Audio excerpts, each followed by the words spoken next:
who should get the ball March 26th, opening day at Wrigley Field for your Chicago Cubs?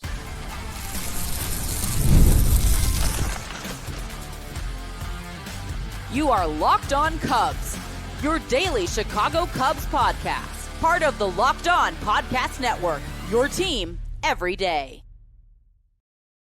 You are Locked On Cubs, part of the Locked On Podcast Network, now the #1 sports podcast network. We are your team every day. I'm Sam Older. He's Matt Cozy, and we are lifelong fans taking our passion into a discussion with you on all things Cubs. This episode of Locked On Cubs is brought to you by MLB The Show 26. Visit MLBThe.show/locked on and use code LOCKED ON to unlock a pack for use in Diamond Dynasty. Pre-order now, available March 17th on PlayStation 5, Xbox, and Nintendo Switch. Rated E for everyone. We've got a packed show for you today. Some WBC updates. Some Cubbies are showing out in the exhibitions for Team USA. Jed Hoyer spoke on that podcast, Matt. What's it called? With John Heyman and Joel Sherman. I have it in front of me. I think it's called The Show. Yeah, I think it's called The Show. Yeah. I think that's right. Oddly enough. And I want to start. Great to see you, by the way. Yeah, it's good to see you. You're wearing a Bears shirt today after they found out their center will not be playing. One of their best players left the team.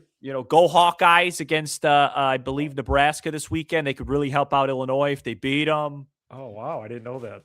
But let's start with who gets the ball on opening day. Now, you floated out about all 5 names already. You started out with Tyone. I think you moved. Yeah, that was inexplicable. You moved to Boyd. You moved to Horton. I typically don't think that this matters, but for the sake of the show, I actually have a fairly strong opinion on this, but I'd like to hear yours first. Yeah, so at this point, I've adjusted, like as you point out, I have adjusted my thought process on this. Originally, it was Tyone because I thought it would be a nice reward in a way for his playoff heroism. But you were also thinking ahead to save some bullets for guys too when you said that. I had put the rotation order to lead off the year at one point. I think Shota should be 5th to that example, just to give him more elbow room to start the year with the amount of off days they have. Which isn't a crazy thing.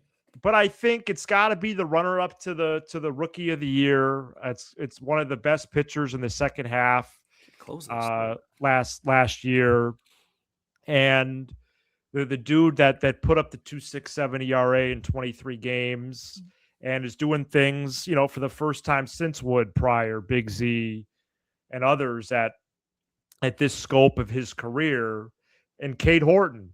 And I think Matthew Boyd has a good case for it. Curious to see how Mark DeRosa and Team USA use him, and we'll discuss that more later as well. He had an excellent year last year. He was an all-star. He's revered in the clubhouse, but I think for multiple reasons, admittedly, yes, the show and the buzz around opening day, which this year I feel like is going to feel more like a holiday, especially with my limited spring training watching, either by choice or by Marquis' choice. I think it's going to feel that much bigger and coming off the year that they had. And to align with that and given the performance, I'm going with Horton. It's beautifully said. I have a pretty strong opinion on this, and I think it needs to be Cade Horton. This is where sometimes this show, I agree with everything you said. I'll just put some emphasis on it. It doesn't matter that much, and I know Counsel's going to, if Counsel were watching the show, he'd say it doesn't matter. And we're going to talk a little bit later about Jed Hoyer, who, by the way, might be watching the show because he shares a lot of our opinions. Anytime you want to come on, Jed. Hand the ball to Cade Horton, say this is your ball club. Wow. I want to see him on opening day. And let me say this. We didn't get a chance to see him pitch in the postseason. Oh, it's a pity. And that felt like we all, him, everybody missed out on that. So come back and make a statement and say, you're going to be on the mound for the big games for this ball club this season. You're the opening day guy. We believe in you. It's not a knock on Boyd. It's probably, my guess is it's 50-50 between one of those two guys. Whoever doesn't get one will get two. I think Cabrera will go that Sunday. But okay, he looked pretty good today, by the way. I watched his outing. Missed some pitches here and there, but he looked good. I just think Horton deserves it. I think it's just kind of a statement to him to say, hey, you're young, you don't have a lot of innings on your belt, this and this, but we want you to be the ace of the staff, because alongside Cabrera, he has the highest ceiling of the guys starting the year.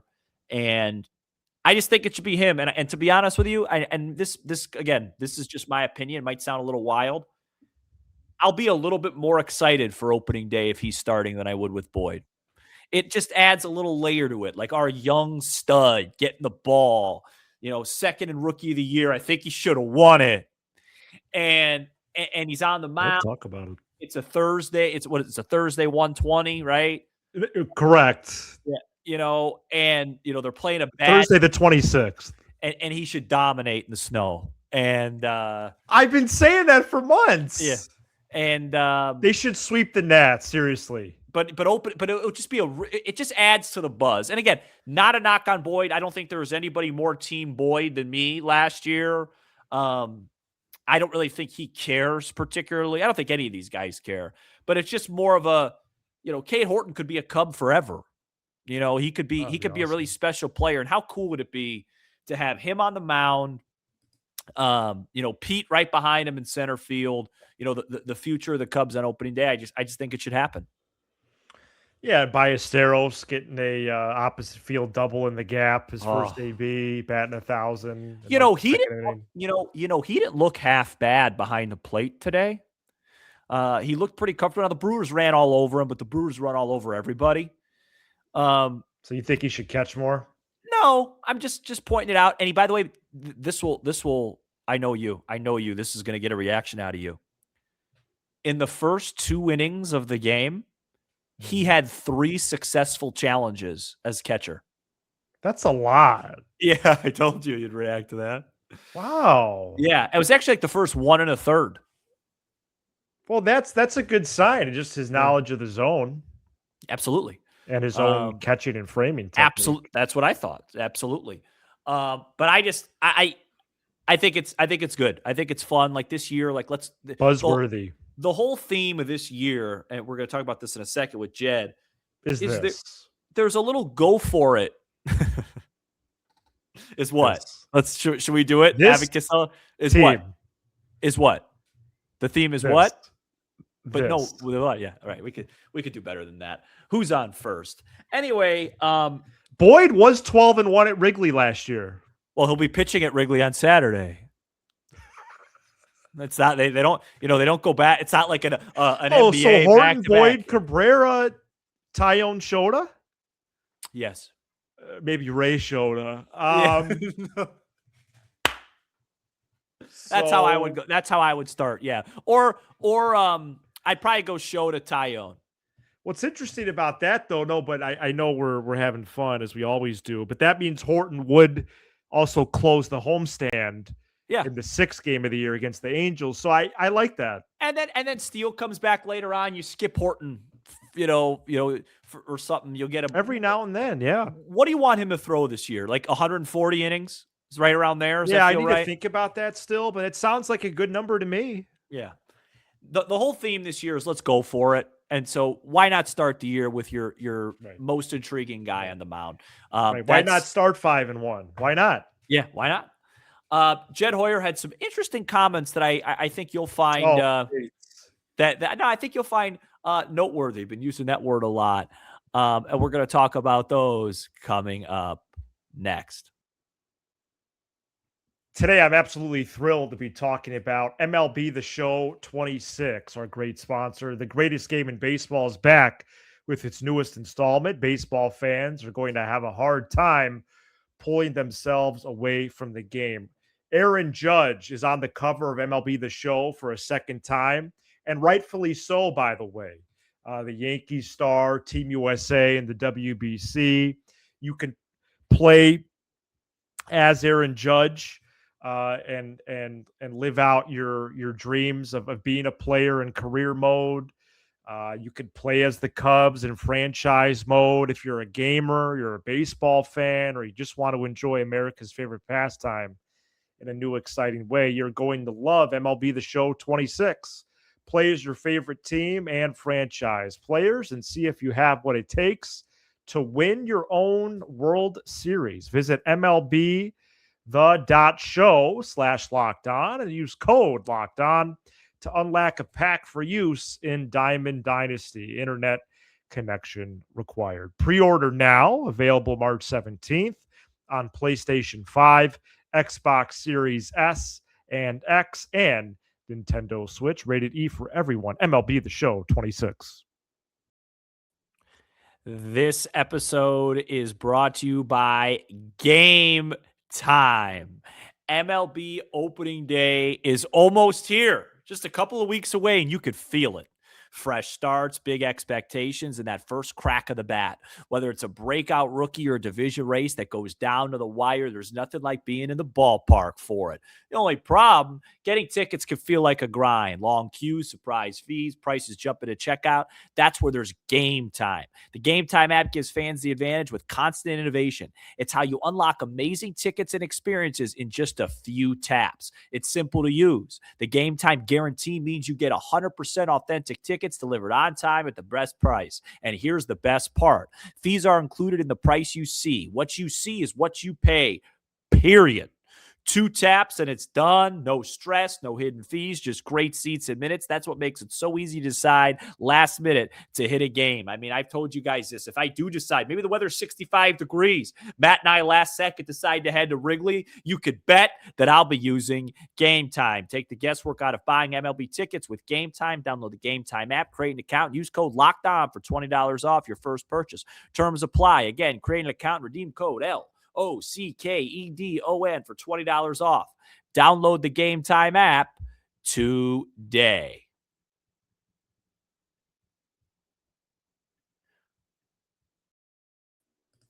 We are back here on Locked On Cubs, and baseball's back. And you could lock in by joining the Everydayer Club, which gets you ad-free episodes. For the next week or so, you could use code SPRING for a free month. Go to lockedoncubs.supercast.com or tap the link in the show notes. Matt, Jed Hoyer spoke on, as you put it, the show with Joel Sherman and John Heyman. John Heyman still has me blocked on Twitter for just reporting simple information that he said directly. Here are 2 things I took away. No quotes here, just 2 takeaways. I just want to hear your thoughts on this because these are 2 things that we've talked about quite a bit on the show, especially number 1. He talked about PCA and trying to improve his swing decisions. Basically said the second half of the season, he thought the swing decisions, really became a problem. And then he was kind of asked about, something that you've talked about and Spiegel's talked about. A lot of smart people have talked about PCA's antics. Is that the right word? After he makes it out, throwing the helmet and things like that. Yeah, extracurricular or something. And I think there's some people that are bothered by it. Some people aren't. And Jed said basically, and I'm paraphrasing, you have to be careful with addressing that because you don't want to extinguish the fire with his personality because, as we've talked about, the same thing that sometimes makes you frustrated makes him great. What are your thoughts on that right now? Like where are you at? You and your lovely wife are watching a game. It's game 5. Pete makes it out in the second inning, and he whips his helmet. Kind of. Where are you at with that sort of thing with him? Yeah, I don't want to be too much of a prisoner of the moment, but I think my desire is for him not to be. And so I think the preparation that he's put in the offseason, on the mental side of the game, as well as the physical adjustments he's trying to make, I don't expect to see that as much. I understand, especially as he gives context for it, like why it happened, and I get why players do that. And of course, I've seen it myself as a coach many times, but I think for him to make the strides that he is desiring to make, grounding out to short with nobody on, to end the fourth inning of a random game on a Tuesday, even if it is only the fifth game of the year, go to center field, give your stuff to, oh, wow, I'm having a brain freeze on the first, Jose Javier, and give him your batting gloves and your helmet, and Hap will bring out your glove and your hat, man. It's going to be okay.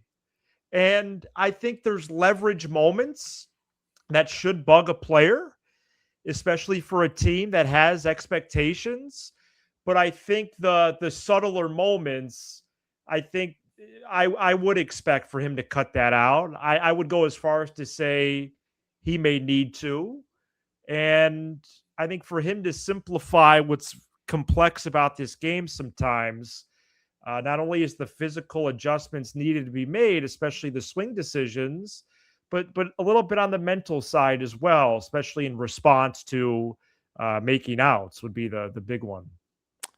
Yeah, I think I agree. I think there's a medium that he'll find. I think with him, I just want to focus on the performance. Like, one thing I'm going to be looking at with him is, like, he totally lost all his power in the second half. And to me, that I disagree with Jed. I don't know what that has to do with swing decisions. Like, he was just missing pitches. What did he hit? 6 home runs in the second half or something like that. I don't believe he's gone deep yet this spring. I'm going to be watching the power with him. I'm going to try and stay away from that stuff. But I agree. I think he's smart enough to know the time when it's appropriate and not to do that. We'll see if he makes the adjustment. Well, and if you look closely at the data, Sam, he didn't really chase that much in the second half. So he really was missing a lot over the plate. I don't subscribe to that with him. Like, I think he, like Jed said, I think he can make incremental progress, small progress. But I think when he's at his best, he just is a see it, hit it guy. He's just a see it, hit it guy. And sometimes he sees it at his head and hits it out of the ballpark. And sometimes he doesn't. And to me, I'm looking at his power and seeing if that first half was a mirage or not. And we'll find out in a couple of months.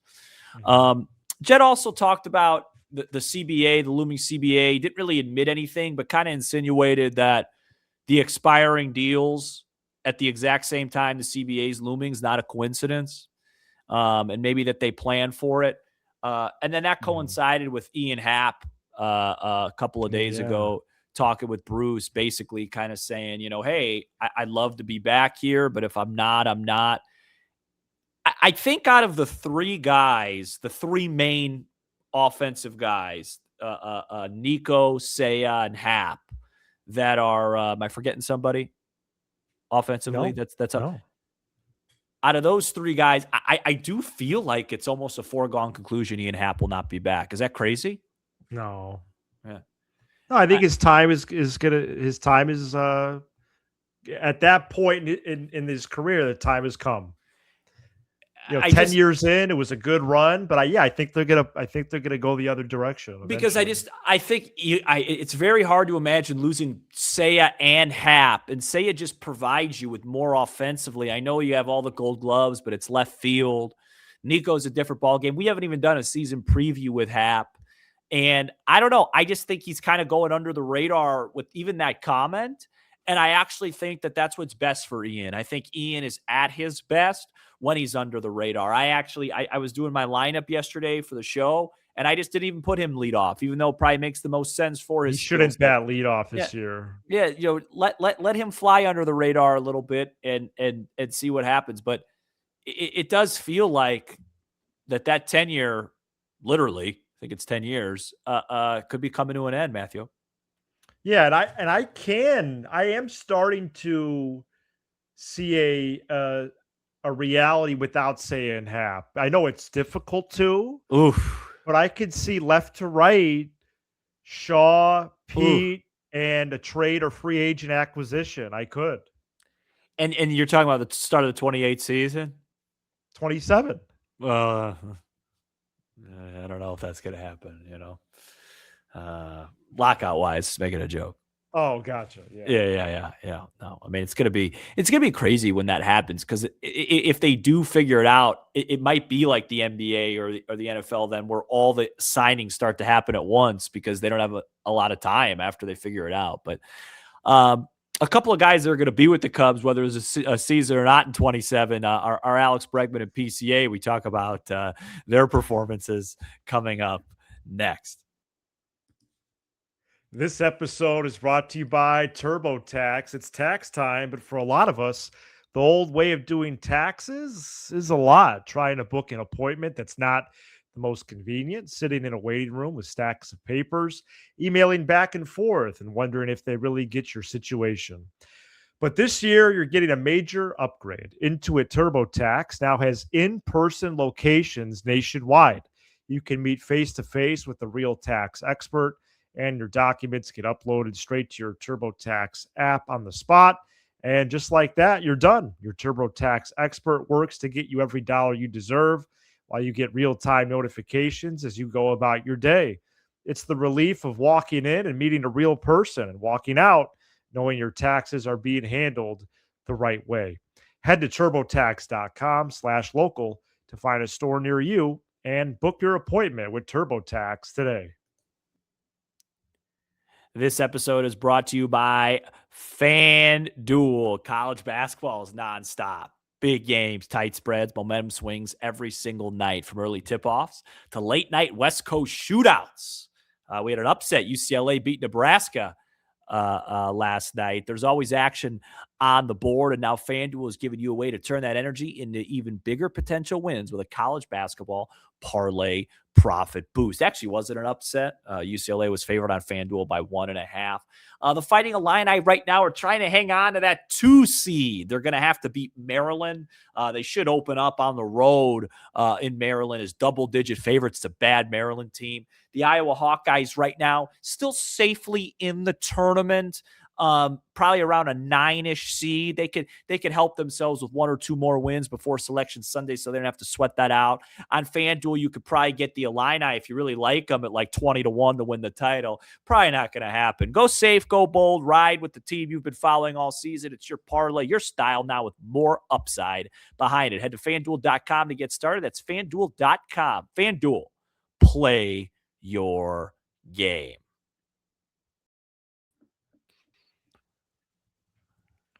All right, welcome back to Locked On Cubs, the #1 Cubs podcast. Matt, WBC, just about, 48 hours or so away. We have a couple of guys in the WBC. I don't know if Pete's going to start Friday. I actually am really interested to see. I think he should. He had a really big day against the Rockies on Wednesday afternoon in an exhibition. Curious that they decided to play that team. But he went 2 for 3, a couple of stolen bases and a double. Bregman homered in back-to-back games for Team USA. I'm really enjoying this. I'm enjoying the pride I have and the fact that we have guys that are contributing and are going to be a big part of this team. I'm kind of excited for this, and I hope our guys do really well, like I said yesterday. Yeah, I'm going to keep tabs on all 8 guys, and I think my emphasis will be USA, but I'm also looking at Amaya a little bit more closely. What's Palencia up to? What situations is he in? What batters is he facing? I think it would be valuable, Sam. You're don't you think, if Tyone had a bounce back outing on that stage? Absolutely. And if he didn't, you're starting to think about maybe some different ways things could open up the year with, as harsh as that may sound, but I think it's possible, and I'm excited. I am. I think the heavyweights will emerge just like expected. Canada's pool, actually, I wonder if they could pull that off and win that pool. We'll see, or at least finish top 2 for sure. But yeah, I think the first weekend, not expecting a lot of surprises a la March Madness. Then I think it's just the matchups will get better and better as the 10 days move along. home runs today, just for fun, from Aaron Judge, Alex Bregman, Will Smith, Paul Goldschmidt, and Byron Buxton in a 14-4 win for Team USA. Future first ballot Hall of Famer Clayton Kershaw did give up 2 earned. And former Cub Brad Keller got a hold in this game for Team USA. Not going to lie, did not realize that he was on Team USA. That's Phillies, Brad Keller. Yeah, he got added around the convention time. So what a story. A year ago at this time, he's a non-roster invitee to Cubs camp, and a year later he's pitching for the United States in the World Baseball Classic. That is pretty bizarre when you think about it like that. The other big news that came out today that really relates to the Cubs indirectly, if I were to make a list of NL Central players that a team could not afford to lose, probably Pete would be on it. Yeah. The Brewers seem to be able to afford anybody. To lose anybody. At the very top of the list, it would be Hunter Green for the Cincinnati Reds. And some news came out today that he's been pitching through some elbow discomfort, had it in the playoffs last year, pitched through it, going to do an MRI. Nothing official, maybe just misses a little bit of time.